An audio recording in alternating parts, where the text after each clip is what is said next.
Welcome back. My name is Dr. Christopher Gennari, and this is Great Big History Podcast. This episode, we do Old Kingdom Egypt, 10 questions. The Nile ain't just a river in Egypt. So, we start with geography. Now, this is the first time in this class we're leaving Mesopotamia. We're leaving the middle of the Middle East. So, where are we going? We're going to northeastern Africa. But, and this is a weird one, but it's true, Egypt is in Africa, but it's not African. You may go, wait, whoa, how can it be in Africa but not African? And it's because of Egyptian geography. Egyptian geography, which we're going to talk about in a little bit, turned Egypt into its own continent, distinct from Mesopotamia and from the Nile, from Nile-based East Africa, south of the Second Cataract. Egypt was its own thing. Egyptos to the Romans. It was just, to the Greeks, it was different. And so, why? Why is it its own continent? And the answer is, there's two aspects. One is the deserts that surround it, and the Nile Cataracts, based in the south. The deserts, as you can see if you're watching the video, you can see are very dry. The Libyan desert and the Sinai desert are very, very dry. There's not a lot of people. You can't really cross them easily. It's hard to travel. So there's isolation. The deserts cause isolation. The cataracts are blockages in the free flowing of the river. You know this because we use cataract as a medical term, right? For the film that covers the eye, that blocks light from going to the lens of the eye. So those cataracts formed borders because you couldn't really move armies very easily. You couldn't get ships for trade very easily. And the first cataract is all these islands in the river. The second cataract was like a giant waterfall at the time. So these things made Egypt feel like its own continent. You can live your entire life and never meet a foreigner, never meet someone who wasn't Egyptian. Why? What effect did geography have on Egypt? Well, it created this homogeneous culture. There's only 2 points of contact for foreigners: the Delta, far in the north, and the first cataract at the southern border. So if you lived in the middle, you would never meet a foreigner. Because of the deserts, it's peaceful. There are no invasions, so you don't have any need for an army. There are no wars. And the borders created a nation state. Egypt was our first real country with borders and a beginning and a middle and an end. And it had that unity and it had that efficiency. Everyone between the Delta and the first cataract spoke Egyptian. Everyone wrote in Egyptian. Now that will become hieroglyphics, but it is very different from cuneiform. Everyone between the Delta and the first cataract followed the same laws. They used the same money. They used the same weights and measures and temperatures. So when you say, oh, this weighs 10 pounds, they knew what it meant. Whereas you go to Mesopotamia and you say, this is 10 pounds, they don't know what a pound is. Oh, you mean a kilogram? That's different. You know? It's that kind of thing. So everyone could use the same weights and measures, the same money, the same language. So interaction, unlike in Mesopotamia, where, the Tower of Babel tells us it's a mess. How can people talk to each other? There's all these different languages, all these different peoples, all these different customs. Egypt, on the other hand, was homogeneous. It was all the same. Everyone shared.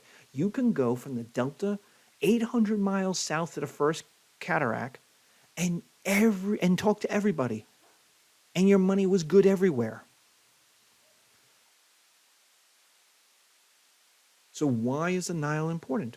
Well, if you're watching the video, you can see where people live. There's a night photography of lights, and you notice you can see the outline of the river. You know exactly where the Nile River flows because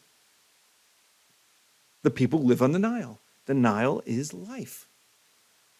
You can't live in the deserts. I mean, you can, but not with any wealth, not with any security. And here's the thing, here's the kicker. The Nile floods for 3 months per year. For 3 months, everything is 10 feet underwater. Everything. Your farm, not your house, because, if everything's going to be 10 feet underwater, you've got to build 11 feet in the air, right? But for 3 months, there is no work. You're out of work. So is this a trauma? I mean, we have flooding in Mesopotamia, and that's a trauma, right? We have Noah, we have Gilgamesh, we have the flooding of Babylon by Cyrus. Like, whenever the rivers flood, bad things happen in Mesopotamia. And they're traumatized by it. Gilgamesh is traumatized by the flood. Noah is traumatized by the flood. Hey, even Yahweh is a bit traumatized by the flood. Remember, Yahweh sends a rainbow and apologizes. He's like, I shouldn't have done that. I'm never going to do it again. So even Yahweh is like little taken aback by murdering everything on earth except for Noah, his family, and the 2x2 animals. So in Mesopotamia, flooding is a trauma. So is that true in Egypt? And the answer is no, it's not. It's not a trauma. Why? So does the Nile flooding cause trauma into Egyptian culture? No. Why? Because it happens every year. It happens from mid-May to mid-September every year. So it's predictable. Gilgamesh and Noah and Mesopotamian flooding is unpredictable, which means they were scared of it. It could happen at any time. It's New Orleans is flooded every 100 years. But you don't know which year in the 100 years it will be flooded. So that makes living in New Orleans unpredictable. It could be every hurricane season could be the hurricane season that floods New Orleans. But in Egypt, the flooding is predictable, which means everything's going to be 10 feet underwater, build 11 feet in the air. Boom. You can build dikes and canals that move water into certain places. You could build your communities in certain places. You could work with the water because it was predictable. And then there's the result that unlike the flooding in Gilgamesh and Noah that destroy everything, in Egypt, the flooding gets you 3 to 5 harvests per year. Why does that matter? Well, in Mesopotamia, you got 1 harvest. Maybe if it was a really good harvest, you got 2. So what does that mean? 3 to 5 harvests per year means Egyptian farmers were 3 to 5 times wealthier than Mesopotamian farmers. And that's compounded every year. So the average American makes about $50,000. Well, if you made 3 times that, $150,000, what do you think about life? Do you think life is pretty good? Or do you think life is terrible? Right? And if you made 5 times $50,000, $250,000, you make $250,000, do you think life is terrible or do you think life is pretty good? You're going to think life is pretty good. Now, compound that. So you're going to make $250,000. So you're going to make $200,000 extra per year. You live 50 years. You work for 50 years. Right? You work from 20 to 70. So $200,000 times 50 years.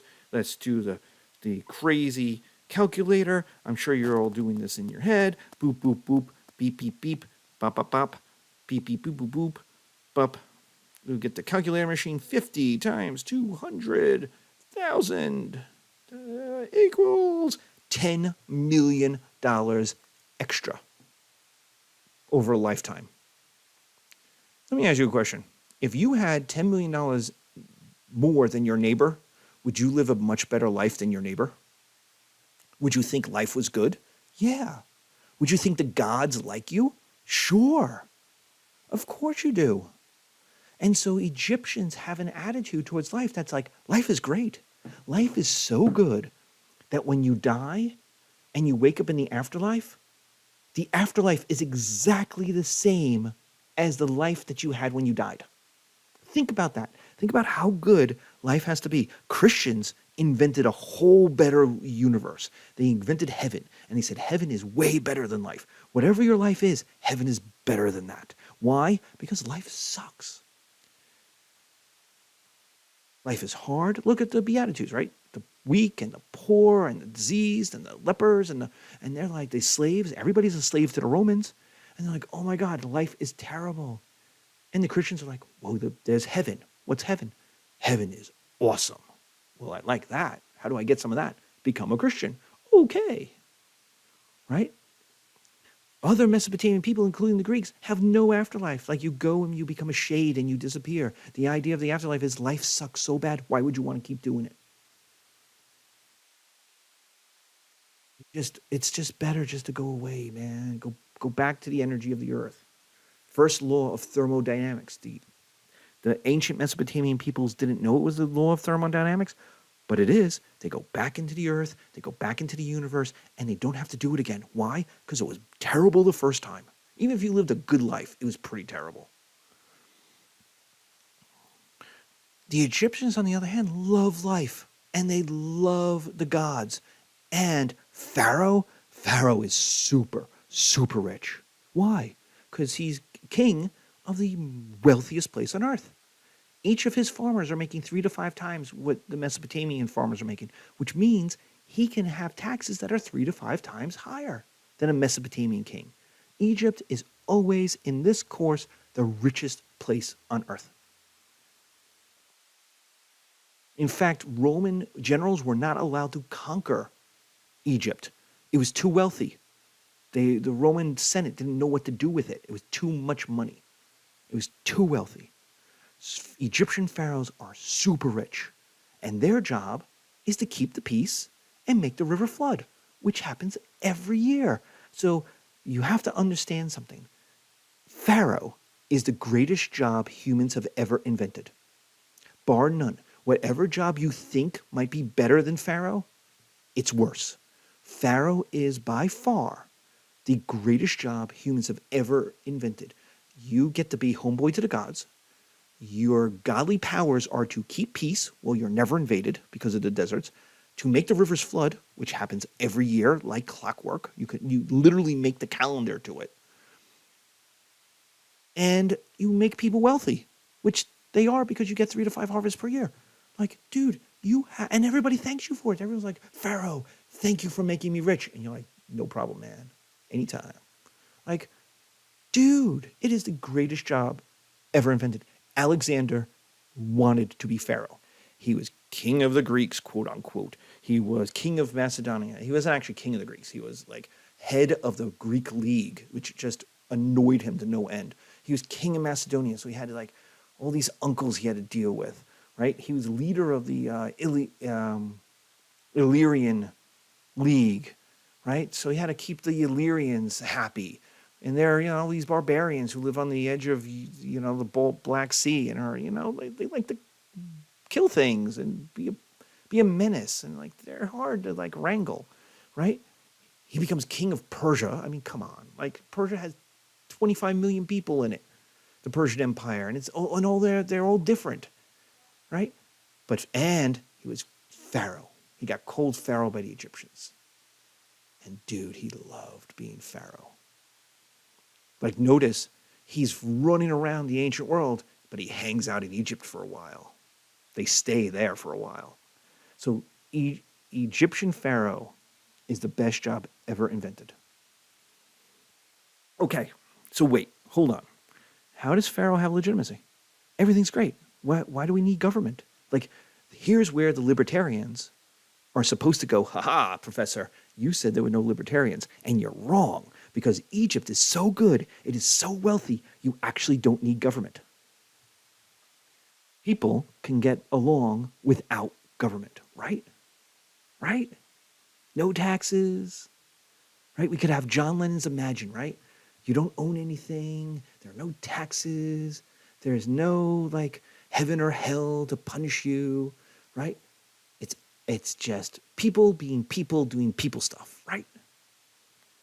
they do is build pyramids. They're going to build pyramids. How do the pharaohs have legitimacy? If everything is great, they build pyramids. They build the biggest things humans had built up to that time. Why a pyramid? Of all the things, why a pyramid? And you should understand something. The pyramids were the biggest thing. They were the number one, like when the Greeks and then the Romans made the travel itineraries about like the wonders of the world you got to go see, the pyramids were always number one. They are the first of the wonders of the world, the man-made wonders of the world. And here's the weirdest thing. Since it doesn't rain very much in Egypt, the Egyptian pyramids will be the last human-made structure after humans are gone. Everything else humans make, everything else humans have ever made, will disappear before the pyramids do, because it's held together by gravity, it's held together by stone, not mortar. There's no water to rot it out, to break it. Tens of thousands of years after humans are gone, the pyramids of Old Kingdom Egypt will still remain. So when aliens come, the way they'll know humans were here are the pyramids. Now, so why did slaves build the pyramids? I mean, they're the biggest structures in the ancient world. Pharaoh seems to be a nice guy, so why did slaves build the pyramids? Why would they do such a thing? And the answer is, slaves did not build the pyramids. It's a trick question. Slaves do not build the pyramids. Your Sunday school teacher lied to you. They didn't actually lie to you, they just didn't know that they were lying to you. Slaves do not build the pyramids. Just repeat it after me. Pharaoh needs legitimacy. He needs Egyptians to like them. Now, here's the thing about Pharaoh and gender. A woman can be Pharaoh. Pharaoh was a religious role. It's a king plus a religious role. So women can be Pharaoh. It's a non-gendered role. So I'm using them because it could be men or it could be women. So to use him is not technically correct because there are female pharaohs. Now, interestingly, since Pharaoh has to play the role of gods in like the plays and in the ceremonies, and the gods were bearded and the gods had long hair and things like that, Pharaoh, whether a man or a woman, would wear wigs, would wear a fake beard. Because they live in the desert, the Egyptians actually shaved off most of their hair because you get sand in everything, you get lice in everything, you get lice, and you just cleaner if you just cut it, you just shave it all off. My veterans from Iraq would tell stories about how every crevice, like one of them said, I was getting sand out of my bags 6 months after coming home. Like there was still sand in everything. And that's why you cover your hair. The Egyptians shaved it all off. So, but to play the role of the gods, they put on a wig. They put on a beard. And so women put on the beard and the wigs to look like men because the male gods were men. And so they had to play the role. So there's a lot of gender fluidity in Egypt that kind of freaks out the Romans. We'll get to this when we do Cleopatra and Mark Antony and his like tattooed eyeliner that freaks the Romans out. Things like that. So Pharaoh needs legitimacy and he needs Egyptians to like them. So the idea is you pay them well. We talked about this with the Persians. You pay them well to build pyramids. Also, who are your slaves? Where are your slaves? There are no war captives. There is no war. The giant deserts keep everybody out. There are no slaves to build the pyramids. So then why? Why do people think slaves built the pyramids? It's a trope. It's a bit of a racist trope from the 19th century. It's a racist trope from the 19th century English upper class people. See, to them, if you're a rich English upper class person in, say, 1870, right? Work sucks. You don't work. You hang out. You live on your investments. You play polo, and you play, cards. And the thing, poor people work. Your servants work. Poor people in the factories or in the fields work. You don't work. You're rich. Work sucks, and they don't work. And the only thing in 1870 that Europeans knew, that these English upper class people knew about Egypt, was the pyramids exist there and Moses was there. They know their Bible. And so what they did was what the Romans would call post hoc ergo propter hoc. It's like an if, then, therefore. It's like, well, there's Moses who's a slave in Egypt. The pyramids are in Egypt. And whoever built the pyramids had to do a lot of work, and work sucks. We use slaves to do work. You put all of that together and boom. Jews must have built the pyramids. They must have been slaves. The Jews are slaves, so thus they must have built the pyramids. Well, it turns out no. Just it's all wrong. And it's wrong in a bunch of different ways, but it's wrong from the idea that they don't know what they're talking about. So they're just making it up. But it gets told in Sunday school because you have to do the Moses story. Because the Moses story is sexy. It's got the 10 plagues. It's got the crossing the Nile, the parting of the Red Sea. It's got all of this stuff that, like, you tell kids because it's cool. Like, what kid doesn't like a plague of frogs falling from the sky, right? And so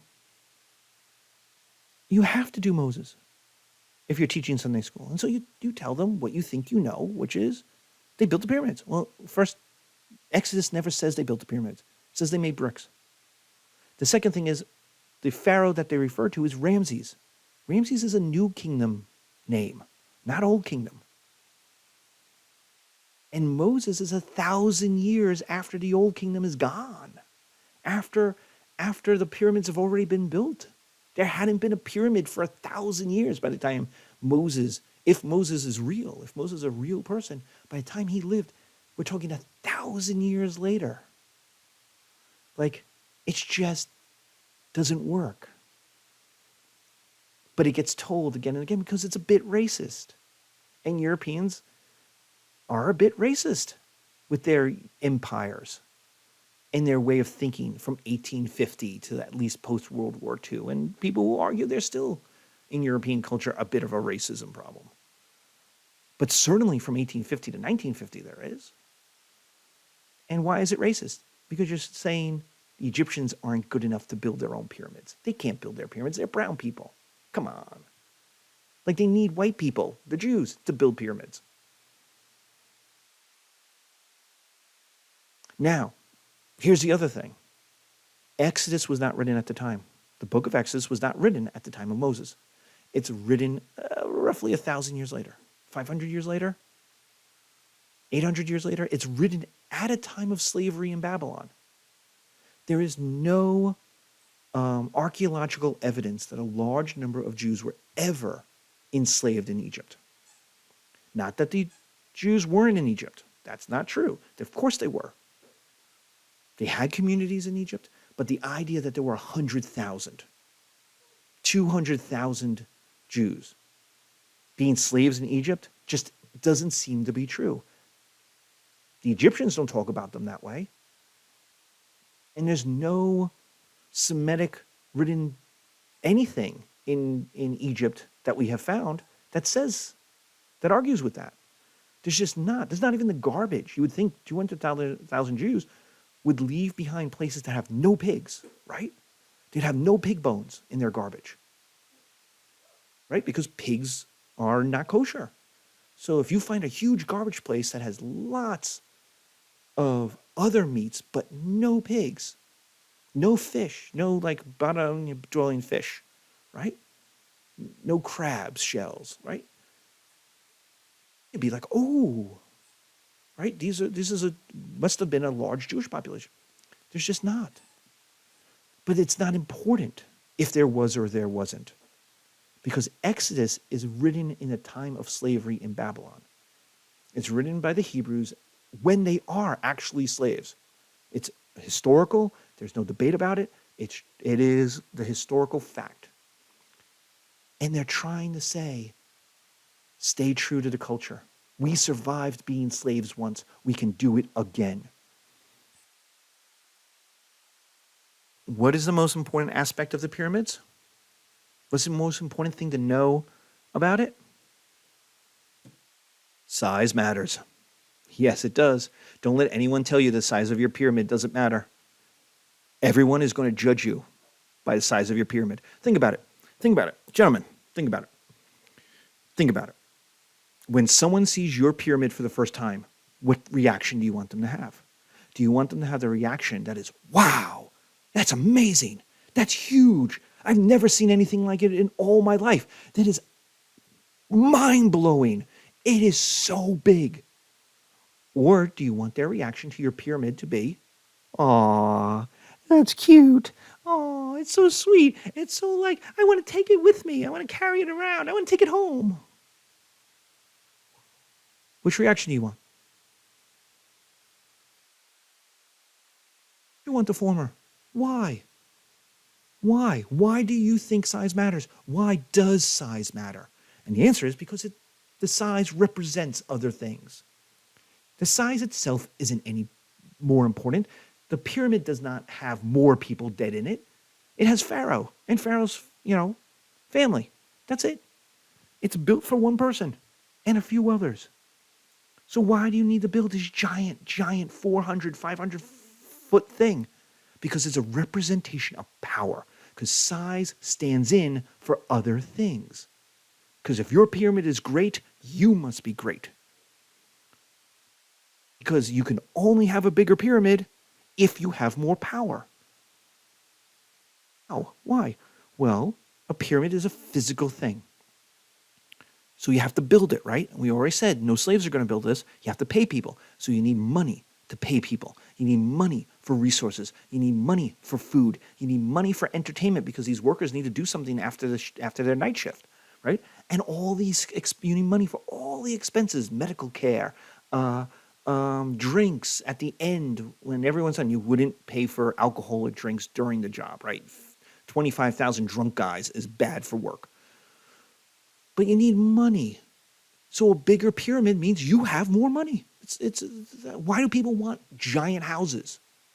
I watch HGTV and there's nobody on any of those shows that goes, you know what I want? I want a little house. Even on a Little House, they're like, can we make it the Little House show on HGTV, they're looking at it going, can we make it a little bit bigger? What do you think? A little bit bigger? I need a little more storage. How about a pool in the back? Right? Why? Because it shows success. It shows money. Also, because you had 3 months per year to build a pyramid, it means more people had to show up for a longer period of time. The amount of labor that you can concentrate was finite. So it means you need people to come back every year. Khufu's pyramid took 20 years to build. That means tens of thousands of people had to be paid. But also at the end of the season, when they were leaving and they were counting their money, they're like, I'm coming back next year. Because if they had a bad time, they're not coming back. I'm telling you, I just had a bad day of service. Customer service experiences. 3 different companies just completely let me down. They overcharged me. They sent the wrong product. They did all kinds of stuff. I'm never going to use them again. They wrote little passive-aggressive emails like, oh, you're using our product wrong. No, I'm not. Dude, your product fell apart. Am I going to spend money on their product again? No. And yet people for Khufu, show up again and again and again, year after year after year, which means they must like it. They must like Pharaoh. They must like the work. They must like the pay. It also means, since you only have 3 months per year to build stuff, more time as Pharaoh.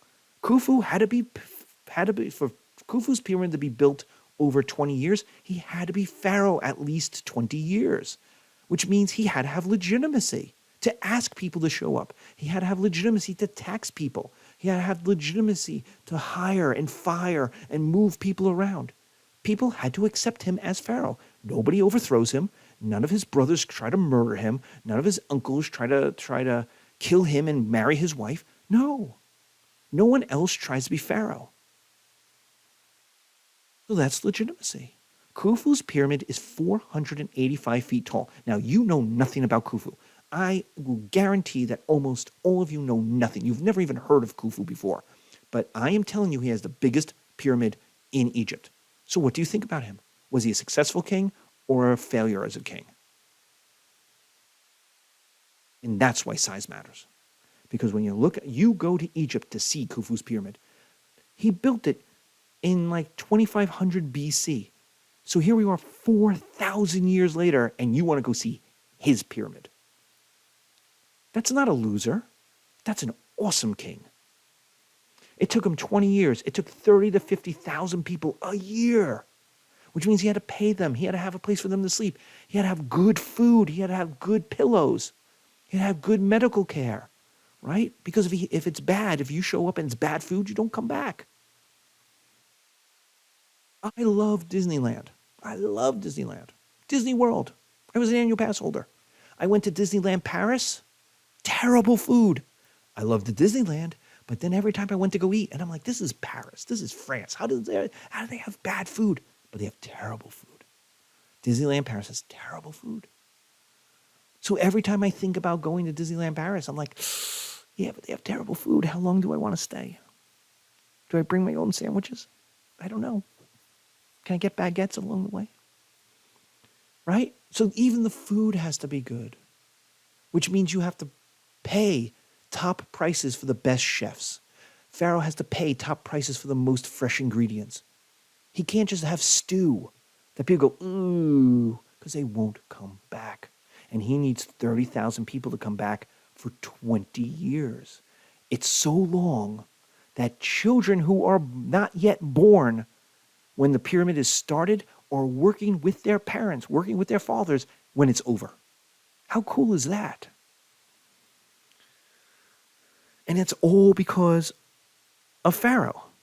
So wait, so what happens to the size of pyramids after Khufu? Like if everyone wants their pyramid to be bigger, then why don't they just keep getting bigger? Why do they start to get smaller after Khufu? Well, a couple of reasons. And an interesting thing is, it's because of the pyramids. They get smaller because the pyramids became so important. It stopped being a fun thing. It became a thing you had to do. It was a thing that you had to do to show off your power. So you just couldn't have a nice pyramid. You couldn't build a regular old pyramid and just be like, hey man, it's fine. It's mine. Isn't that cool? No. Because people now judged you by the size of your pyramid. So pharaohs became builders in chief. They stopped being pharaoh. Not literally, they still were pharaoh, but pharaoh stopped being king. It became builder in chief. Well, that's a problem because builder in chief is not in the job description. Builder in chief is something that you did on the side during the summer when everyone had time off. Now it becomes a full year, everyday sort of thing. But pharaoh is still pharaoh. Pharaoh is still king. And government still has to get stuff done. People need help. Poor people need money. Hungry people need food. Homeless people need shelter. Things have to get done. But if you're concentrating on your pyramid, you don't have time for all that stuff. And so what pharaohs start to do is delegate. They call up their nobility. They call up their homeboys. They call up their crew. And they say, hey, can you take care of your local area? You're my nobleman. You're my homeboy in that local town. Can you take care of these problems? Can I send the problems to you? I've got a list of problems in your town. Can you take care of it? And the nobility says, of course, Pharaoh, we're homeboys. Of course we can. Send me whatever you need. But I'm going to need more money. Not for me, right? I'm rich. I'm your homeboy. I would do it for free. But if you need me to do things, I got to hire people. So can I have a little bit of money to hire these people? And Pharaoh says, of course you can. We're not poor. Of course you can have some money. You have to hire people. You're not going to go and put up the curb your dog signs, and you're not going to pick up the poo. You're obviously going to hire people to pick up the poo. And as long as the poo is picked up, we're cool. So I'll increase your budget 20%. No problem. Right? And he's doing that for this nobleman and that nobleman and that nobleman. And remember, it's not going into their pockets. They are loyal to Pharaoh, right? It is being spent. It is not corrupt. You have to understand this. This is, if it was corrupt, if they were putting the money into their pockets, Pharaoh would be very upset with that, and you would stop being a noble person, right? That's not the problem. The problem, though, is that the nobility start running local government. When people have problems, they stop calling 1-800-Pharaoh, and they start calling 1-800-noble-person, 1-800-nobleman. So less money for Pharaoh, because it's going out to help these local noblemen run local government, means there's less money for pyramids, which means pyramids have to get smaller, or they become worse. You get worse stone, you get worse builders, you get worse architects. The nobility have to show off, because now they're doing cool stuff. So where do they take their money? They start building obelisks. What is an obelisk? It's an arrow that shoots towards the sky. It's this big needle with 4 flat sides, and it shows off their wealth. It advertises their great deeds. Notice they don't build pyramids. If you were to start to build a pyramid, first of all, you're just a nobleman. Your pyramid would be tiny compared to the pharaohs. So it would be embarrassing. Your pyramid would be so small. And people would just laugh. They would look at it and go, laugh at it. Please, that's not a pyramid. I don't know what it is, a triangle? So they're not going to build pyramids. And it would upset, if you start building pyramids, you're saying you're like Pharaoh. No. But they need a way of showing off, and Pharaoh builds big things. So the noblemen, to show off, have to build big things, and that's the obelisk. And the obelisk is tall and skinny, but it has 4 flat sides, which allows for writing. You could tell the story. You could put it in your advertisements. You could put in your propaganda about how awesome you are, so that when people come and they need a local noble person to help them, they read your obelisk. They go, this guy's awesome. I'm going to go work for him, or I'm going to ask him for a favor, or I'm going to give him legitimacy. And so legitimacy just kind of fades from Pharaoh. It just fades away because people need government to do stuff. And who's doing the government stuff? The nobility. Now, Khufu and the great pharaohs could do it all. So it's exhausting. It must have been exhausting to be Khufu. He was running local governments and building a giant pyramid. But the people after Khufu are just not as good. They're a bit lazier. They're a bit more decadent. They're just, they're just not as good at being Khufu. It's the way it works. And so pyramids get smaller. So what happens? How does the old kingdom end? It lasts for 1,000 years, give or take. Why would it suddenly end? Well, it doesn't suddenly end. It kind of fades away. One day a pharaoh dies, and he has no successor. But nobody cared. Why? Why did no one care that there was no pharaoh? Because the pharaoh wasn't doing anything. He was builder and chief of a small pyramid. So how many people did he have working for him? 2,000, 3,000? It's not that impressive. The nobles are now doing government. The nobles are now solving the problems. And so the first intermediate period begins with a shrug. The intermediate period is a period where there are no powerful pharaohs. There is no family running Egypt. There are no there's no stability. There's no head honcho. And it doesn't begin in blood and death. It begins with a shrug. Nobody really notices. But like a ship without the engines on, and if you've ever been on a cruise, you know this. If you're on a ship with the engines on, you can hear the engine turn off and you stop feeling the vibration of the giant engines. The ship still moves. The ship is still moving 10, 12 knots for a couple miles before it starts to, you can feel it start to slow down. You're like, oh, we're getting slower. And that's kind of old kingdom Egypt. It kept going despite not having a pharaoh in charge. But you have to remember, pharaoh is the greatest job in the whole wide world. And now there's an opening that anyone with ambition and money can do. You don't have to be a member of Pharaoh's family. There is no Pharaoh's family. You don't have to be part of kin. You don't have to even have charisma. You just have to have ambition and money. And who has ambition and money? Pretty much every noble person out there. And so what you have is 100 years of civil war in order to find a successor. This is like the early cities we talked about. This is the gang warfare to get kings. Like Egypt has been reduced to what Mesopotamia was before it got kings, to build walls and make taxes and make laws. It's this, we need to find a successor, and everybody says, I could be the Pharaoh. I could be the Pharaoh, because Pharaoh is awesome. And everyone thinks they could do it.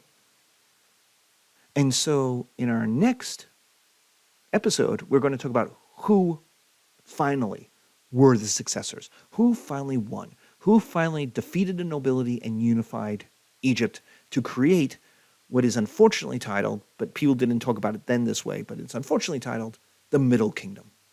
That's our next episode. So thank you very much. Be safe. Take care. And I'll see you soon.